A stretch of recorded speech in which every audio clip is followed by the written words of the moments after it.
As-tu déjà ressenti la douleur de voir un effort entier s'effondrer, sans retour, sans applaudissement, sans récompense? Si oui, sache une chose. Tu n'es pas seul. Et plus important encore, cela ne te définit pas. Ce qui te définit, c'est ce que tu fais après cela. Regarde Abraham Lincoln. Avant d'être président, il a perdu 8 élections. Il a fait faillite dans ses affaires.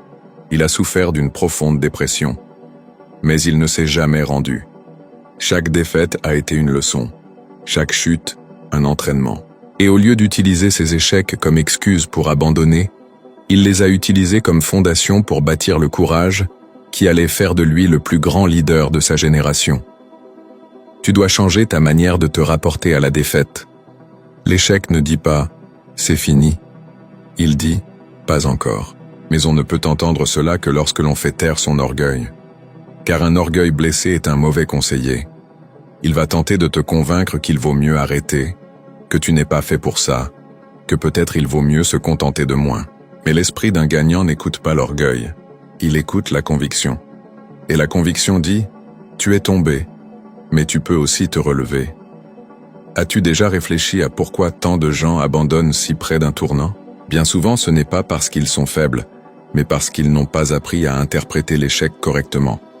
Ils pensent « ça n'a pas marché, donc ce n'était pas pour moi ».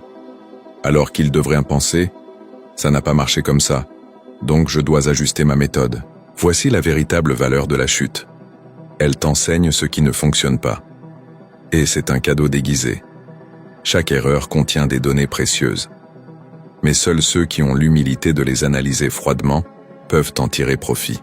Plutôt que de te noyer dans la frustration, arrête-toi et demande-toi « Que ferais-je de différent si je recommençais aujourd'hui ?»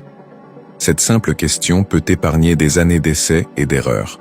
La plupart des gens vivent enfermés dans une idée romantique du succès, comme s'ils venaient avec une motivation constante, un soutien inconditionnel et des récompenses immédiates. Mais le vrai succès est sale, épuisant et souvent solitaire. Il est fait de nuits sans sommeil, de portes claquées au nez, de doutes qui chuchotent quand tout est silencieux. Et c'est justement pour cela qu'il vaut tellement, parce qu'il exige tout de toi. Et pourtant, lorsque tu l'atteins, tu réalises que la valeur n'est pas dans la conquête elle-même, mais dans la personne que tu es devenue pour la remporter. L'échec te façonne, il te prépare, il te renforce d'une manière que le succès ne pourra jamais faire. Tu peux commencer dès aujourd'hui à transformer ta relation avec les défaites. Prends ce projet qui a échoué, cette relation qui a pris fin, cette tentative ratée, et au lieu de l'enterrer, étudie-la. Dissous le ressentiment et tire l'enseignement. C'est la maturité mentale, c'est la vraie force. Et souviens-toi, la vie ne te teste jamais pour te détruire, elle te teste pour te forger. Les plus faibles diront que la défaite prouve que tu ne vaux rien. Les plus forts, les sages, savent que la défaite prouve que tu es en chemin.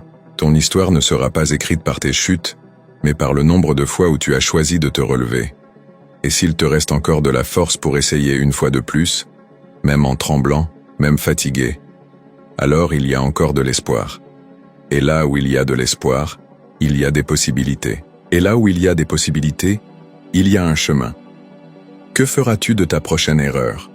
Vas-tu fuir ou en faire la marche qui te portera plus haut que jamais? Tu peux avoir un esprit puissant, avoir un but clair et la capacité de transformer les échecs en apprentissage sont essentiels. Cependant, si vous êtes entouré des mauvaises personnes, tout cela sera saboté. L'esprit est comme un terrain fertile, mais l'environnement dans lequel il grandit détermine s'il produira des fruits ou des mauvaises herbes. Les voix autour de vous, ce qu'elles disent, ce qu'elles encouragent, ce qu'elles remettent en question, ce dont elles se moquent, tout cela pénètre votre esprit. Et si vous ne protégez pas ce territoire, il sera envahi par des pensées qui ne sont pas les vôtres, des peurs qui ne vous appartiennent pas, et des limites qui ne viennent pas de vous. J'ai appris cela très tôt. Lorsque j'ai commencé à partager ma vision selon laquelle le succès est un processus mental, que la pensée positive, la foi et un but pouvaient façonner le destin de n'importe qui, j'ai été ridiculisé. Certains disaient que je délirais, que ce n'était que des paroles de rêveur. D'autres se contentaient de sourire en espérant que j'abandonne rapidement. Mais ce qui m'a maintenu ferme était simple. J'ai choisi avec précision à qui je voulais écouter. J'ai décidé de m'entourer d'esprits alignés, de personnes qui nourrissaient ma vision, et non qui l'empoisonnaient. Et cela a tout changé. Pensez à vos conversations quotidiennes. Combien de fois avez-vous partagé un rêve avec quelqu'un pour en sortir plus petit que vous ne l'étiez en entrant?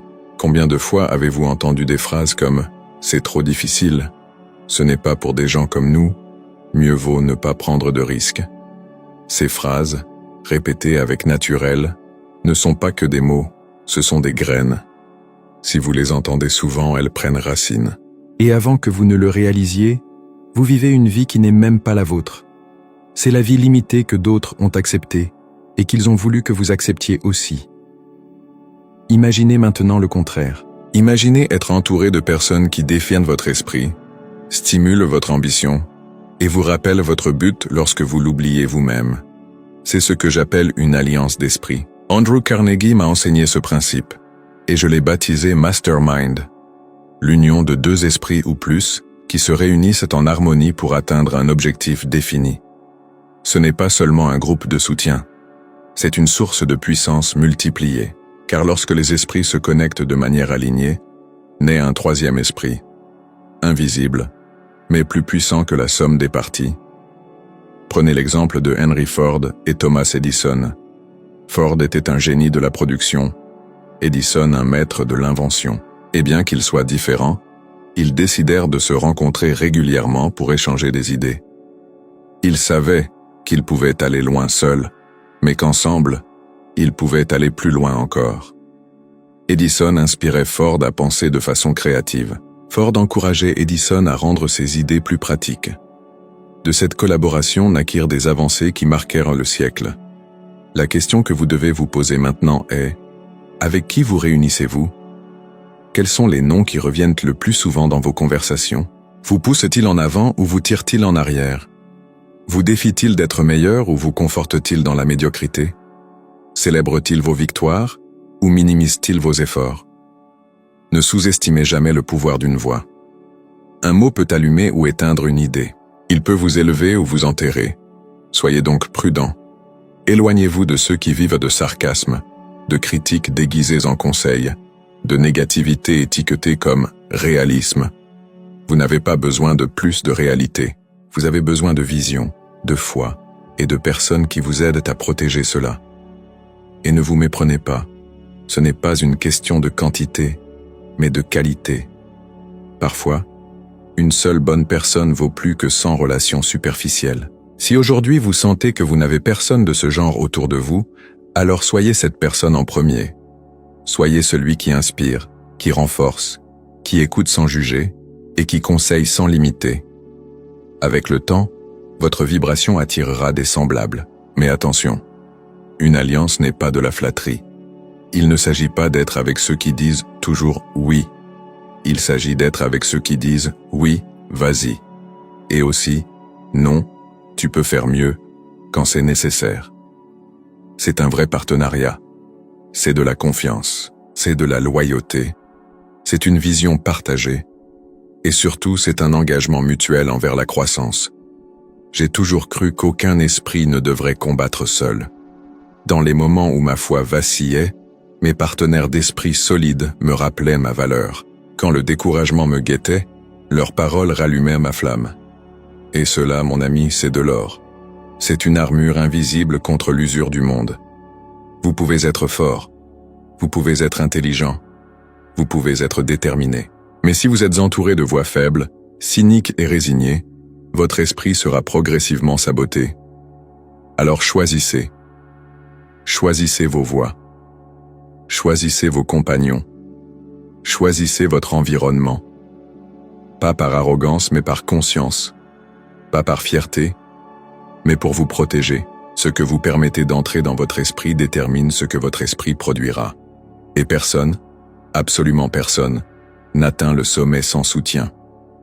La différence, c'est que les personnes qui réussissent choisissent ce soutien avec un soin extrême. Entourez-vous de force et votre force se multipliera. Entourez-vous de vision et votre vision s'élargira. Entourez-vous de grandeur et la grandeur deviendra votre norme. C'est l'une des lois invisibles du succès, et elle fonctionne pour tous ceux qui osent l'appliquer, y compris vous.